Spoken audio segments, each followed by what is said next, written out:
தமிழை நேசிக்கும் அனைவருக்கும் வணக்கம். டாடா கன்சல்டன்சி சர்வீசஸ் டிசிஎஸ்ல இருந்து ஒரு புதிய ஜாப் நோட்டிஃபிகேஷன் கொடுத்துருக்காங்க. இந்த டிசிஎஸ் ரெக்யர்மெண்ட்டுக்கு யாரெல்லாம் தகுதி, யார் அப்ளை பண்ணலாம், என்ன குவாலிஃபிகேஷன், எங்கே போஸ்டிங்ஸ், எவ்வளோ போஸ்டிங்ஸ் அப்படிங்கிற எல்லா தகவலையும் தான் கம்ப்ளீட்டாக இந்த வீடியோவில் பார்க்க போகிறோம். இந்த வீடியோ உங்களுக்கு பிடிச்சிருந்தால் மறக்காமல் லைக் பண்ணுங்கள். இந்த வீடியோவை உங்கள் ஃப்ரெண்ட்ஸ் அண்ட் ஃபேமிலி கூடயும் ஷேர் பண்ணுங்கள். கீழே டிஸ்கிரிப்ஷனில் நம்ம டெலகிராம் சேனல் லிங்க் இருக்குங்க. அதில் இந்த மாதிரி குயிக் அப்டேட்ஸ், நிறைய private and government job updates கொடுத்துட்ருக்கோம். டிஸ்கிரிப்ஷனில் லிங்க் இருக்குது, மறக்காமல் ஜாயின் பண்ணுங்கள். ஓகே, டிசிஎஸ் டாடா கன்சல்டன்சி சர்வீஸ்லேருந்து டிசிஎஸோட BSc Ignite and smart hiring தாங்க கொடுத்துருக்காங்க. ஸோ தற்பொழுது கிராஜுவேட்ஸ்க்கான ரிஜிஸ்ட்ரேஷன் ஓப்பன் பண்ணியிருக்காங்க.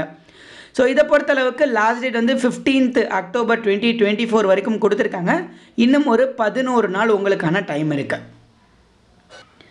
ரெஜிஸ்ட்ரேஷன் ஸ்டார்டிங் டேட்டை பொறுத்தளவுக்கு 10th Octoberலேருந்து நீங்கள் ஸ்டார்ட் பண்ணலான்னு சொல்லியிருக்காங்க. ஸோ இன்னும் ஒரு 6 நாள்லேருந்து நீங்கள் அப்ளை பண்ண ஸ்டார்ட் பண்ணலாம். அப்ளை பண்ண ஸ்டார்ட் பண்ணுறதுலேருந்து உங்களுக்கு 5 நாள் தான் டைமு. அதுக்குள்ளே அப்ளிகேஷன்ஸ் க்ளோஸ் ஆகிடுது. இந்த டிசிஎஸ் இக்னைட்டை பொறுத்தளவுக்கு நீங்கள் பிசிஏ அல்லது பிஎஸ்சி முடிச்சிருக்கீங்க அப்படின்னா அப்ளை பண்ணலாம். என்னென்ன டிசிப்ளின் அப்படின்னு பாருங்கள். IT, CS, maths, data science, statistics, physics, chemistry, electronics, cyber security and bio கெமிஸ்ட்ரியில் முடித்தவங்களும், பி ஒகேஷ்னல் சிஎஸ் அண்ட் ஐடியில் முடித்தவங்களும் கூட இதுக்கு அப்ளை பண்ணலாம் அப்படின்னு சொல்லியிருக்காங்க. ஸோ இந்த கிராஜுவேட்ஸ் வந்து 2024 உங்களோட டிகிரியை கம்ப்ளீட் பண்ணுறீங்க அப்படின்னா நீங்கள் தாராளமாக இதுக்கு அப்ளை பண்ணலாம். நீங்கள் மட்டும்தான் ட்ரை பண்ணி பார்க்கணும். வேறு டிகிரி எதுவும் எலிஜிபிள் இல்லை. ஸோ நீங்கள் ட்ரை பண்ணாதீங்க. So students for both TCS ignite and smart hiring will undergo single integrated test அப்படின்னு சொல்லியிருக்காங்க. ஸோ ரெண்டு பேத்துக்குமே ஒரு சிங்கிள் இன்டிகிரேட்டட் டெஸ்ட்டு தாங்க. அந்த டெஸ்ட்டை கிளியர் பண்ணுறவங்களுக்கு போஸ்டிங்ஸ் அப்படின்னு சொல்லியிருக்காங்க. ஸோ இந்த டிசிஎஸ் பிஎஸ்சி இக்னைட்டில் ஜாயின் பண்ணுறவங்களுக்கு ஒரு நல்ல ஆஃபர் இருக்குங்க. அதாவது சயின்ஸ் டு சாஃப்ட்வேர் ப்ரோக்ராம் அப்படிங்கிற ஒரு டிசிஎஸோட யூனிக் சாஃப்ட்வேர் ப்ரோக்ராமில் நீங்கள் ஜாயின் பண்ணுவீங்க. இதன் மூலமாக நீங்கள் குளோபல் ஐடி கேரியர்ஸில், அதாவது யூகே, யூஎஸ் இந்த மாதிரி குளோபல் ஐடி டீமில் ஜாயின் பண்ணுறதுக்கு உங்களுக்கு நிறைய வாய்ப்பு கிடைக்கும். ஸோ ஒரு டிகிரி முடிக்கிறது மூலமாகவே நீங்கள் குளோபல் ஐடியில் ஜாயின் பண்ணி நீங்கள் யூகே, யூஎஸில் செட்டில் ஆகலாம் அப்படிங்கிற மாதிரி சொல்லியிருக்காங்க. ஸோ அதே மாதிரி உங்களோட ஸ்டார்டிங் சேலரி வந்து மினிமம் ஒரு 25,000 இருக்குங்க. ஸோ அந்த 25,000 ஒரு 1 or 2 இயர்ஸில் 2 into 5 அப்படியே டபுள் ஆகும் அப்படின்னு சொல்கிறாங்க. ஸோ 25,000 வாங்கிக்கிட்டு இருந்தீங்கன்னா நீங்கள் 1 லட்ச ரூபா வரைக்கும் கூட சேலரி வாங்கலாம் அப்படின்னு சொல்லியிருக்காங்க. ஸோ 1 or 2 இயர்ஸில் உங்களுக்கு ஒரு பெரிய பெனிஃபிட்ஸ் இருக்கும், ஸ்டார்டிங் பேக்கேஜ் கம்மியாக இருந்தால் கூட.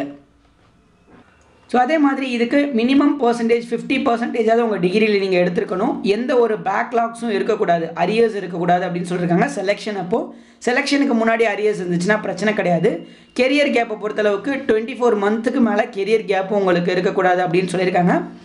அதே மாதிரி ஃபுல் டைம் கோர்ஸ் மட்டும்தான் எலிஜிபிள், பார்ட் டைமோ கரஸ்பாண்டன்ஸ் கோர்ஸோ எலிஜிபிள் இல்லை அப்படின்னு சொல்லியிருக்காங்க. ஏஜ் லிமிட்டை பொறுத்தளவுக்கு 18லேருந்து 28 வயசு தான். எல்லா கம்யூனிட்டிக்குமே மேக்ஸிமம் ஏஜ் லிமிட்டு 28 வயசுக்கு மேலே போயிடுச்சுன்னா அப்ளை பண்ண முடியாது. அதே மாதிரி இந்த ரோல் வந்து ஒரு என்ட்ரி லெவல் ரோல் அப்படிங்கிறதுனால இதுக்கு எக்ஸ்பீரியன்ஸ் ஏதாவது தேவையில்லை அப்படின்னு சொல்லியிருக்காங்க. ஒருவேளை எக்ஸ்பீரியன்ஸ் இருந்துச்சு அப்படின்னா நீங்களும் தாராளமாக அப்ளை பண்ணலாம். பட் சேலரி வந்து ஒரே மாதிரி தான் கொடுப்பாங்க. ஃப்ரெஷர்ஸ்க்கு என்ன சேலரி ப்ரொவைட் பண்ணுறாங்களோ அதே சேலரி தான் உங்களுக்கும் கொடுப்போம் அப்படின்னு சொல்லியிருக்காங்க. ஸோ இதில் நம்மளை 2 கேட்டகரி எடுக்கிறாங்க இல்லையா, இக்னைட் அண்ட் ஸ்மார்ட் அப்படின்றதுல. ஸோ ரெண்டுக்குமே ஒரே எக்ஸாமினேஷன் தான். அந்த எக்ஸாமினேஷன் முடிஞ்சு இன்டர்வியூ ப்ராசஸில் நீங்கள் இக்னைட்டுக்கு போகிறீங்களா ஸ்மார்ட்டுக்கு போகிறீங்களா அப்படிங்கிறத அந்த பெர்ஃபார்மன்ஸில் இன்டர்வியூ பெர்ஃபார்மன்ஸ் மூலமாக ஆஃபர் பண்ணுவோன்னு சொல்லியிருக்காங்க. ஸோ இதை தவிர்த்து இந்த 2 ப்ரோக்ராமுக்கான இம்பார்ட்டன்ட் டீட்டெயில்ஸ் எல்லாமே இதில் கொடுத்துருக்காங்க. அப்ளை பண்ணுறவங்க இது எல்லாத்தையும் கம்ப்ளீட்டாக தரவாக ரீட் பண்ணி செக் பண்ணிவிட்டு அதுக்கப்புறம் அப்ளை பண்ணுங்கள். அப்ளை பண்ணுறதுக்கு ஜஸ்ட் இந்த லாக்ஆன் டு டிசிஎஸோட நெக்ஸ்ட் ஸ்டெப் போர்ட்டல் அப்படின்னு இருக்கு இல்லையா, இந்த இடத்துல ஹியர் அதை கிளிக் பண்ணி நீங்கள் லாகின் பண்ணணும். இதில் உங்கள் டீட்டெயில்ஸ் எல்லாத்தையும் சப்மிட் பண்ணிட்டீங்க அப்படின்னா கண்டிப்பாக அவங்க வந்து உங்களுக்கு எக்ஸாமுக்கான கால் லெட்டரை மெயில் மூலமாக சென்ட் பண்ணுவாங்க. ஸோ அந்த மெயிலை செக் பண்ணி அதில் வந்து எங்கே சென்டர் கொடுத்துருக்காங்களோ ஆஃப்லைனில் ஆன்லைனான்னு செக் பண்ணி அந்த எக்ஸாமை கிளியர் பண்ணி இந்த போஸ்டிங்ஸை வாங்கிக்கோங்க.